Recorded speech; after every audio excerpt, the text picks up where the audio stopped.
Hello, my name is KyleJ, and today I'm sharing my documentary animation with you. In our junior year, we were tasked to explore an issue by interviewing a friend or family member. For this documentary animation, I interviewed my dad about his struggle against depression and his spiritual awakening.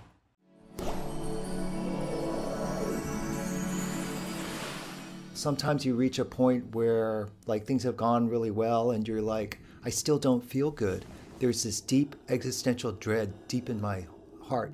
My struggles have all been internal, maybe a form of depression. Everybody has their escapes in our society, and it's normal because if you adopt the culture that's given to us by our intellectual and academic culture, it's so depressing.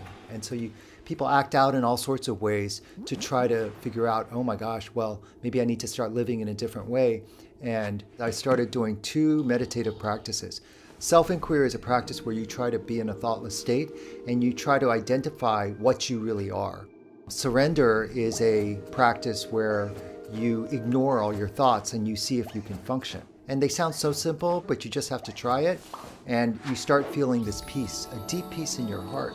They call these glimpses.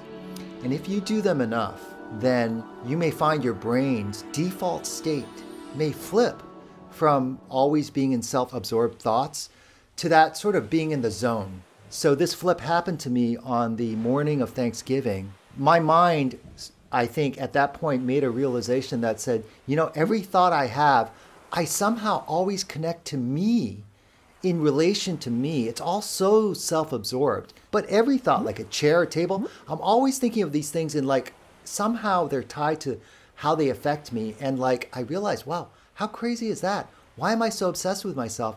And it sort of dissipated in a moment. What I would say is I am surrendered is one word you can use. And surrendered means that think of it as the opposite of depression. So a depressed person walks around with their shoulders slumped and they're constantly obsessed about how their life is so terrible. But there are a lot of negative thoughts spinning in your head. The default state of most people is with these spinning thoughts that are all about their life, their regrets, their worries. And then once in a while they get a break. So a lot of people, they play sports and they're in the zone and you're kind of thoughtless and that's when you perform best. Or you may be off staring into space, daydreaming.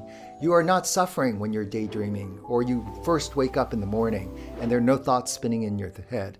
All this is a flip of the default state of your mind so that most of the time you're in the zone. And then sometimes you get into self-absorbed thoughts, but you can stop them very easily. I want people to know this thing is real, it's scientifically researched, and it's achievable, and it's practical. So just know that, and when you're ready, you can go investigate it. For Surrender, I decided to use a simple art style so I could focus more on the motions and colors in each shot. I made the main character a ball with 2 legs so that everybody could empathize with the message. I thought that this would help the audience reflect on their own struggles along with my dad instead of viewing his story separately from the outside.